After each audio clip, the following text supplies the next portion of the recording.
বিসমিল্লাহির রহমানির রহিম। আসসালামু আলাইকুম ওয়া রাহমাতুল্লাহ। কম্পিউটার অপারেশন লেভেল 3 এনএসডিএ এর টিউটোরিয়াল ভিডিওতে আপনাদের সবাইকে স্বাগতম জানাচ্ছি। আজকের ভিডিওতে আমরা মাইক্রোসফট এক্সেল এর জব 2 এর একটি ডেমো কোশ্চেন নিয়ে আলোচনা করব। আজকে আমাদের কাজের বিষয় হচ্ছে ইলেকট্রিসিটি বিল। তো চলুন আমরা মূল ভিডিওতে চলে যাই।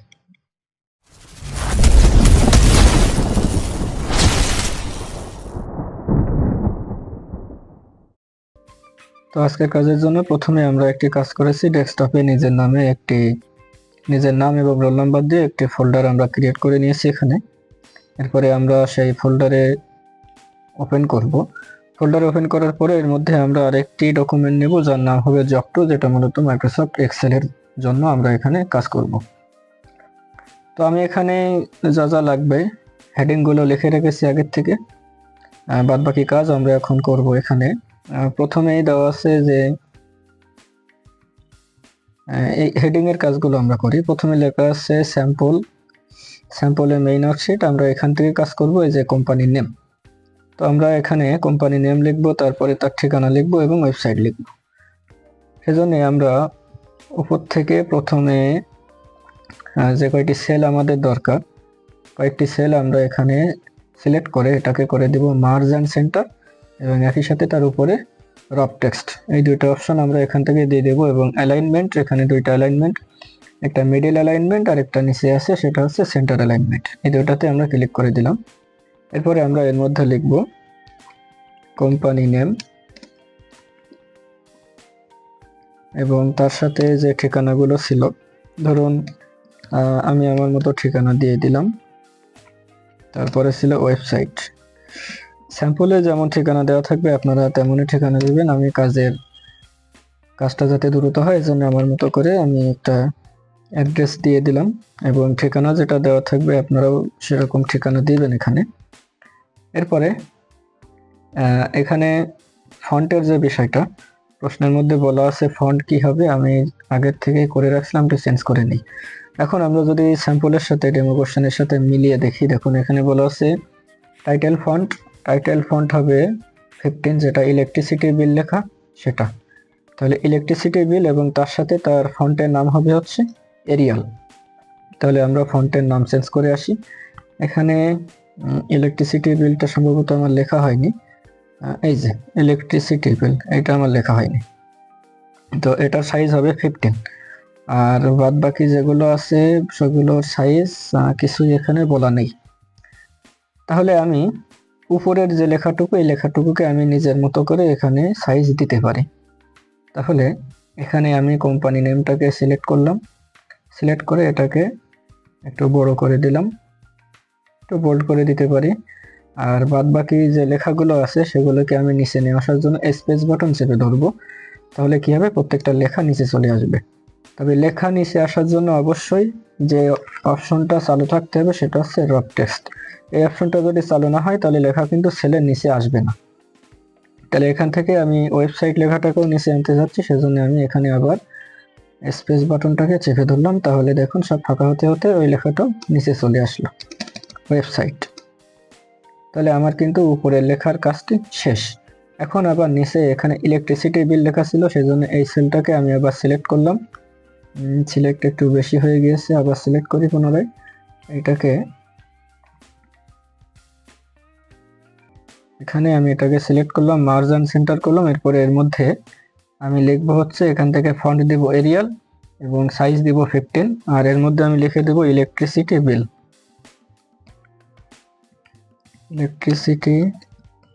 বিল। তাহলে আমার কিন্তু ফন্টের সাথে কাজ শেষ।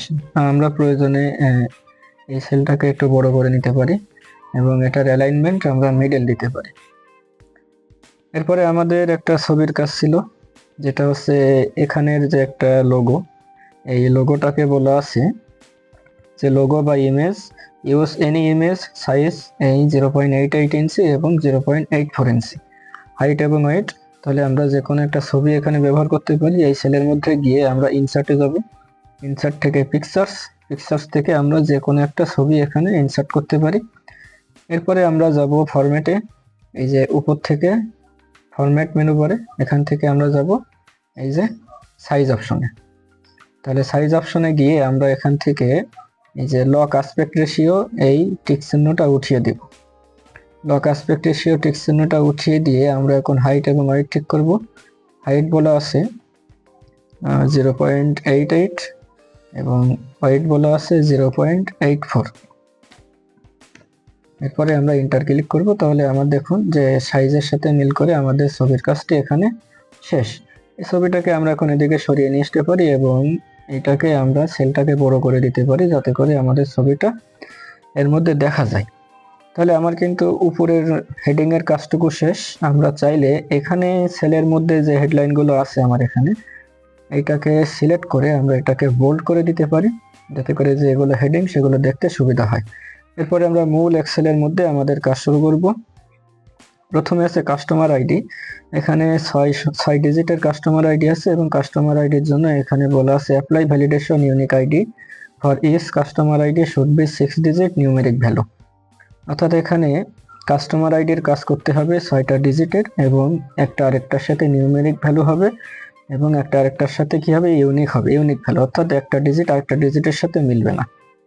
তাহলে আমরা এখন প্রথম সেলে এখানে গেলাম, তারপর আমরা যাব ডাটা। ডাটার থেকে আমরা এখানে যাব ডাটা ভ্যালিডেশন।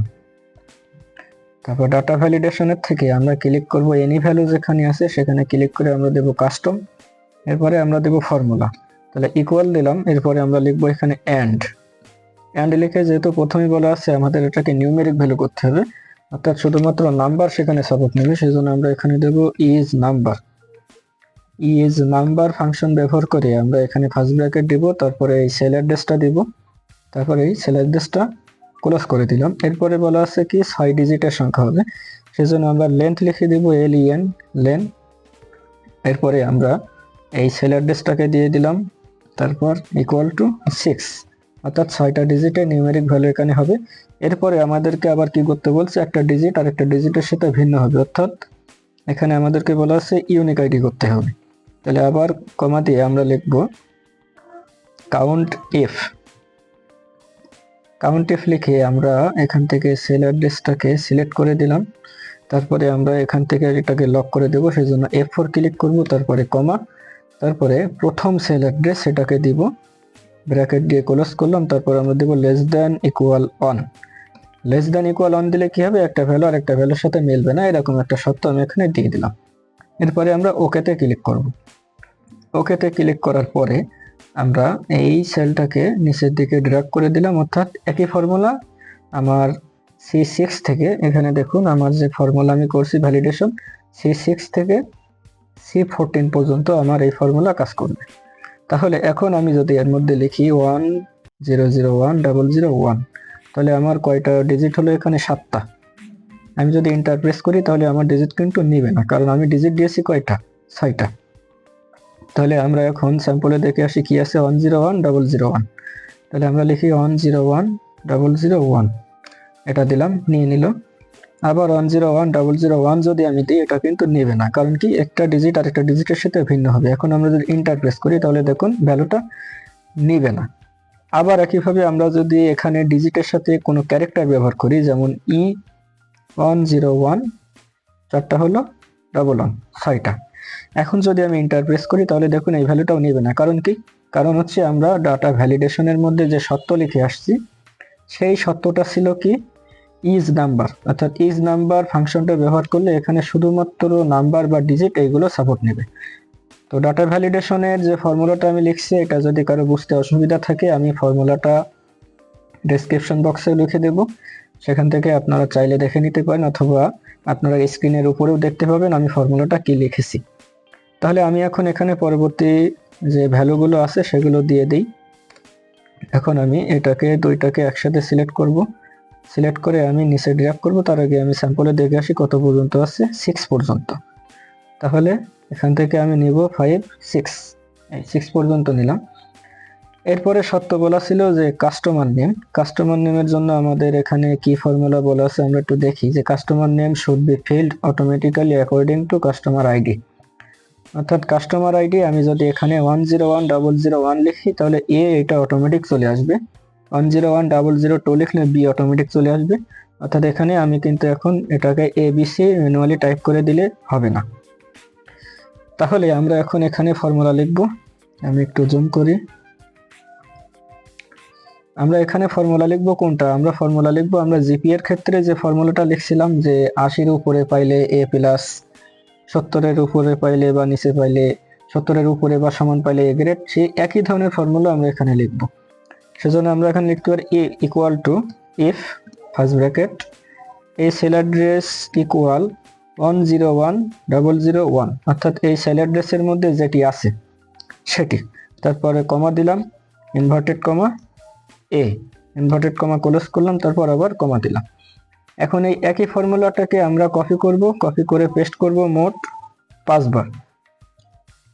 কারণ কি আমার এখানে ডিজিট আছে 6 পর্যন্ত, সেজন্য 1 2 3 4 5।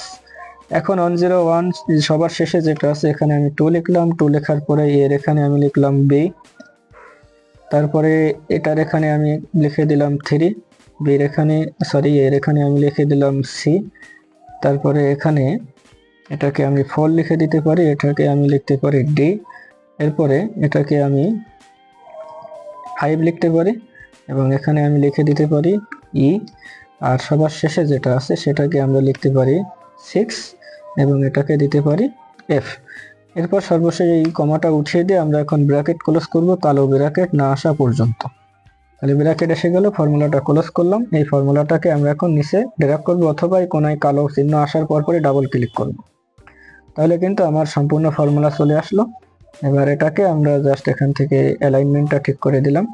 তাহলে দেখুন আমি যদি এখানে এখন প্রথম সেল অ্যাড্রেস কাস্টমার আইডি এটাকে কেটে দিই, দেখুন আমার এখানে তথ্য কি ফলস চলে আসছে। কাস্টমার আইডি আমি যদি আবার লিখি 101,001, তাহলে এখানে কিন্তু এ অটোমেটিক চলে আসবে। তাহলে আমাদের কিন্তু কাস্টমার নেমের কাজটিও শেষ। এবার তাহলে আমরা এখন মেটা রিডিং ডেটের কাজ করব। মেটা রিডিং ডেটের কাজ করার জন্য আমরা স্যাম্পলে দেখে আসি এখানে আমাদের কি সত্য বলা আছে। আমাদের স্যাম্পলে বলা আছে যে apply cell format for showing the date as per sample and must be valid for within the date of July 1, 2023 to June 30, 2024। অর্থাৎ মিটার রিডিং ডেটের এখানে এই যে ডেটগুলো আছে এই ডেটের আমাদেরকে এখন ভ্যালিডেশন করতে হবে। কি ভ্যালিডেশন করতে হবে? যে এখানে যে ডেট বলা আছে জুলাই 1, 2023 এবং জুন 30, 2024, অর্থাৎ এর বাইরে কোনো ডেট দিলে এখানে সাপোর্ট নেবে না। তো এই ফরম্যাটটা করার জন্য বা এই কাজটি করার জন্য আমরা এক্সেলে চলে গেলাম। মিটার রিডিং ডেটের সম্পূর্ণ সেলটাকে আমরা সিলেক্ট করলাম। সিলেক্ট করার পরে আমরা আগে স্যাম্পলে দেখে আসি যে এখানে ডেটটা কেমন। দেখুন আগে মাস, তারপরে দিন, তারপরে বছর। তো আগে মাস, তারপরে দিন, তারপরে বছর, এই কাজটি করার জন্য আমরা এখন এক্সেলের মধ্যে গেলাম। এরপরে এখানে যে আমাদের ডাটা টাইপ আছে এই জেনারেল এর নাম্বারের এখানে ক্লিক করলাম, তারপরে এখানে আমরা ডেটে ক্লিক করব, ডেট। এরপর এর মধ্যে থেকে আমরা খুঁজে বের করব ড্রপ ডাউন মেনু থেকে যে আগে আগে মাস, তারপরে দিন, তারপরে বছর কোথায় আছে। তো এখানে দেখুন এই যে মার্চ 2012 লেখা, যেটা এখানে এটা দেখে বোঝা যাচ্ছে যে আগে মাস, তারপরে দিন, তারপরে বছর। তাহলে আমরা এই ফরম্যাটটা ঠিক করে দিলাম।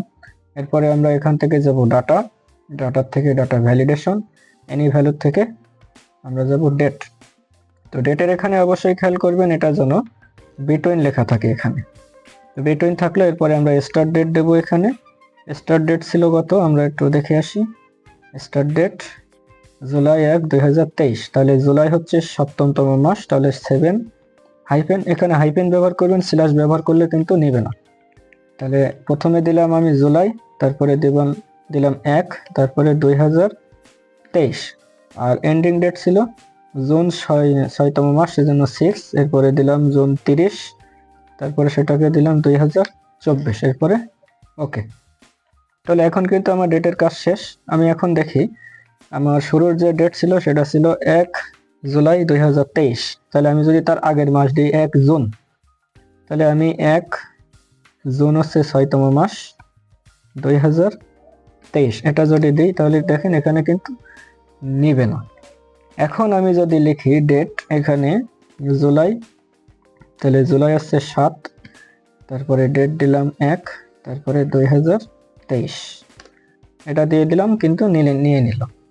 তাহলে আমরা ফরম্যাটে যে ডেট বলা আছে সেই ডেট অনুযায়ী এখানে দিতে পারি। প্রথমে আছে ডিসেম্বর 15, 2023, তাহলে আমি এখানে প্রথমটাই দিলাম 12, 12 মানে ডিসেম্বর, 15, তারপর 2023, এন্টার। এরপরে দিলাম আমি ধরুন 2 মানে ফেব্রুয়ারি মাসের 15 তারিখ 2024, তাহলে এই ডেটটাও নিয়ে নিল। এরপরে তাহলে আমরা এখন কনজিউম ইউনিটের কাজ করব। কনজিউম ইউনিট এটা একদম সহজ, যে কারেন্ট ইউনিট থেকে এখানে কারেন্ট ইউনিট যেটা আছে, কারেন্ট ইউনিট থেকে প্রিভিয়াস ইউনিট মাইনাস করতে হবে, তাহলে কনজিউম ইউনিট বের হয়ে যাবে। তো আমরা এখানে ফর্মুলা ব্যবহার করব equal current unit minus consume unit, enter. তাহলে কিন্তু আমার এখানে যে আউটপুট বা ফলাফল সেটা চলে আসলো। এরপরে আমরা কাজ করব ইলেকট্রিসিটি চার্জের কাজ। তো ইলেকট্রিসিটি চার্জের ক্ষেত্রে আমাদের উপরে শর্ত বলা আছে, সেই শর্ত আমরা এখানে দেখব যে 0 থেকে 75 ইউনিট যদি থাকে তাহলে সেটা হবে 4 টাকা 19 পয়সা। তাহলে আমরা এখানে দিলাম ইকুয়াল, এরপরে ইফ ফার্স্ট ব্র্যাকেট এই cell address less than equal 75 unit, অর্থাৎ 0 থেকে 75 ইউনিট হলে তার কত টাকা হবে, 4 টাকা 19 পয়সা। তাহলে এই সেল অ্যাড্রেস গুণ 4 টাকা 19 পয়সা, এরপরে কমা, ফর্মুলা বারে গিয়ে ফর্মুলা লিখি তাহলে সুবিধা হবে। এরপরে আবার ইফ ফার্স্ট ব্র্যাকেট এই সেল অ্যাড্রেস, তারপরে আমার এখানে সত্যগত বলা আছে যদি 76 থেকে 200 পর্যন্ত হয় তাহলে 5 টাকা 72 পয়সা। তাহলে আমরা এখানে দিব লেস দেন ইকুয়াল 200, কমা সেল অ্যাড্রেস গুণ 5 টাকা 72 পয়সা। তারপরে বলা আছে 400 পর্যন্ত 6 টাকা 34 পয়সা। তাহলে আবার if first bracket less than equal কত ছিল, 400 পর্যন্ত 6 টাকা 34 পয়সা, তাহলে 400, কমা 6 টাকা 34 পয়সা। এরপরে আবার if first bracket sell address less than equal কত বলা আছে, 500 পর্যন্ত 9 টাকা 94 পয়সা।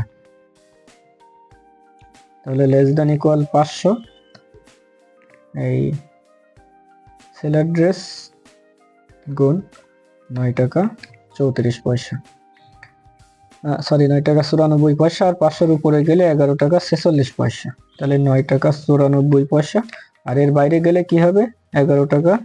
তাহলে আমরা সরাসরি পরে আর ইফ না লিখে এখানে সেল অ্যাড্রেসটাকে গুণ দিয়ে দিতে পারি, 11 টাকা কত পয়সা, 46 পয়সা। এরপর কালো ব্র্যাকেট না আসা পর্যন্ত আমরা ব্র্যাকেট ক্লোজ করলাম, তারপরে আমরা এখানে এন্টার ক্লিক করব। তাহলে আমার কিন্তু দেখুন আমার যে ফলাফল সেটা চলে আসছে। এরপর এটাকে ডাবল ক্লিক করলাম, তাহলে সম্পূর্ণটা চলে আসলো। এরপরে আমরা বের করব সার্ভিস চার্জ, ইলেকট্রিসিটি চার্জ। এখানে বলা আছে ইলেকট্রিসিটি চার্জ তো বের করে ফেলছি, service charge use formula to place 500 automatically for the customer who minimum use 1 unit. অর্থাৎ এখানে বলা আছে যে কনজিউম ইউনিট, এই যে কনজিউম ইউনিট সর্বনিম্ন যে 1 ইউনিটও ব্যবহার করছে তাকে 500 টাকা দিতেই হবে, এবং এখানে ফর্মুলা ব্যবহার করতে হবে। তাহলে আমরা এখানে দিতে পারি equal to if consume first bracket দিলাম consume unit greater than equal 1, তার মানে 1 ইউনিট কমপক্ষে যে ব্যবহার করছে, অর্থাৎ 1 ইউনিটও ব্যবহার করলে তাকে কত দিতে হবে, কমা 500 টাকা। এবার ব্র্যাকেট ক্লোজ করলাম, তাহলে আমরা এটাকে ডিরাক্ট করে দিলাম। এই ফর্মুলাটা কিন্তু একদম সহজ। কি বলা আছে যে কনজিউম ইউনিট যেটা, এটা হচ্ছে আমার কনজিউম ইউনিট, সে যদি 1 ইউনিটে সর্বনিম্ন ব্যবহার করে, তাহলে গ্রেটার দেন ইকুয়াল মানে হচ্ছে তার থেকে বড় অথবা সমান। তাহলে বড় অথবা সমান হলে তার কত টাকা হবে, 500 টাকা। এরপরে আমরা বের করব বিল অ্যামাউন্ট। তো বিল অ্যামাউন্ট, এখানে বিল অ্যামাউন্টের যে কাজ এখানে বলা আছে bill amount must calculated by the summation of electricity charge and service charge. Service charge এবং ইলেকট্রিসিটি চার্জ একসাথে যোগ করতে হবে। তাহলে ইকুয়াল এখানে ইলেকট্রিসিটি চার্জ যোগ সার্ভিস চার্জ, এরপরে এন্টার। এরপরে আমরা এটাকে ডাবল ক্লিক করলে সম্পূর্ণ যোগফল চলে আসলো। এবার করতে হবে কি, র্যাঙ্ক। আমরা এখন র্যাঙ্কের কাজ করব। র্যাঙ্কের কাজ করার জন্য আমরা স্যাম্পলে দেখে আসি কি বলা আছে। এখানে বলা আছে use formula to generate ranking value on the base of bill amount. অর্থাৎ আমাদের এই যে বিল অ্যামাউন্ট আছে, এই বিল অ্যামাউন্টের উপরে আমাদেরকে র্যাঙ্ক করতে হবে। তাহলে র্যাঙ্কের ফর্মুলা লেখার জন্য আমরা লিখবো ইকুয়াল র্যাঙ্ক ফার্স্ট ব্র্যাকেট প্রথম সেল অ্যাড্রেস তারপর কমা সম্পূর্ণ সেল অ্যাড্রেসটাকে দিয়ে আমরা এখান থেকে F4 ক্লিক করে দেবো যাতে এটা অ্যাবসলিউট ভ্যালু অর্থাৎ লক হয়ে যায়। তারপর এটাকে আমরা কমা দিয়ে দেব 1, অ্যাসেন্ডিং আকারে এটাকে সাজানোর জন্য 1 দিলাম, ব্র্যাকেট ক্লোজ করলাম, তারপর এন্টার ক্লিক করলাম। এরপর এটাকে আমরা কোনায় নিয়ে এসে ডাবল ক্লিক করলাম, তাহলে আমার দেখুন র্যাঙ্ক কিন্তু চলে আসছে। এটাকে আমরা একটু অ্যালাইনমেন্ট করে দেই, সেন্টার এবং মিডল অ্যালাইনমেন্ট, তাহলে আমাদের র্যাঙ্কের কাজ শেষ। এবার আমাদের সবচেয়ে গুরুত্বপূর্ণ যে কাজ সেটি হচ্ছে নিচে ভ্যালুকাপের কাজ। তাহলে এখন আমরা ভ্যালুকাপের কাজ করব কাস্টমার আইডির উপরে কাস্টমার নেম এবং বিল অ্যামাউন্ট। তাহলে আমরা এখানে এই তিনটা সেলকে মার্জ করে নিলাম, এর মধ্যে আমরা লিখে দিলাম ভি লুকআপ। তারপরে আমরা এখানে লিখে দিব কাস্টমার আইডি, তারপরে এখানে লিখে দিব কাস্টমার নেম, তারপরে এখানে লিখে দিব বিল অ্যামাউন্ট। প্রয়োজনের বিধায় আমরা এখান থেকে সেলটাকে একটু বড় করে নিতে পারি, বিল অ্যামাউন্ট এবং কাস্টমার আইডি। এবং এই দুইটাকে আমরা এখন একসাথে সিলেক্ট করে আমরা এর বর্ডার দিয়ে দেব, এখান থেকে অল বর্ডার। একইভাবে আমরা উপরে যে কাজগুলো করছি সবগুলোকে একসাথে সিলেক্ট করে আমরা অল বর্ডার দিয়ে দেব, এখান থেকে ক্লিক করে দেব অল বর্ডার।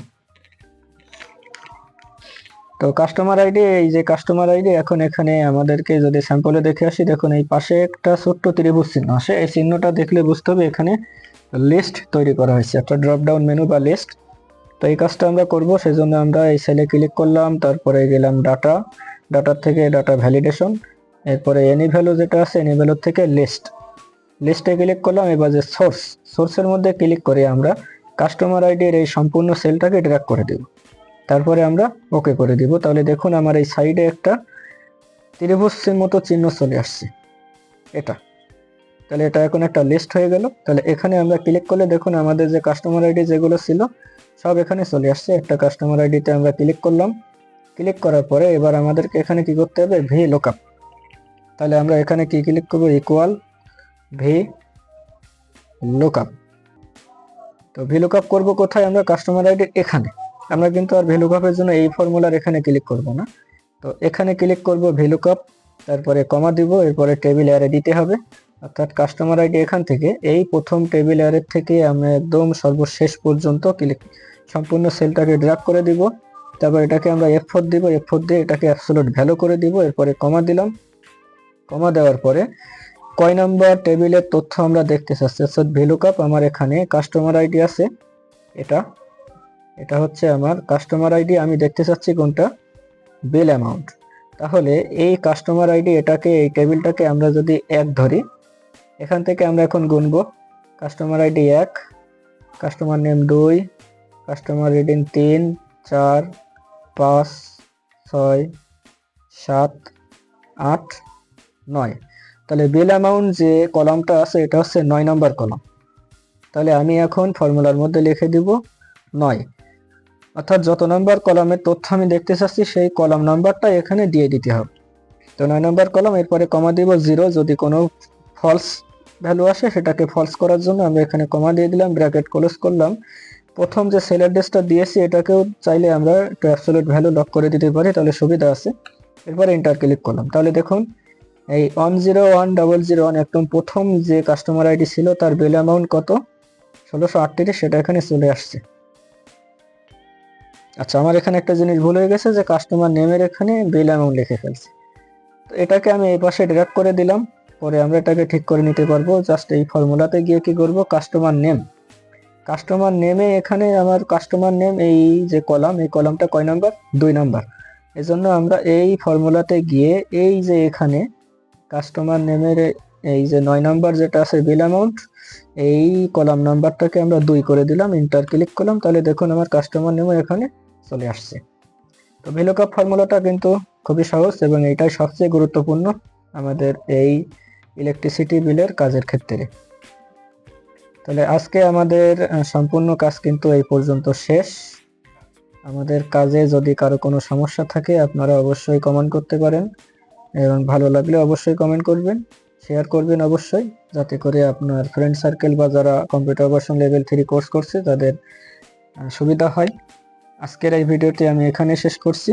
সবাই ভালো থাকবেন, সুস্থ থাকবেন। আসসালামু আলাইকুম।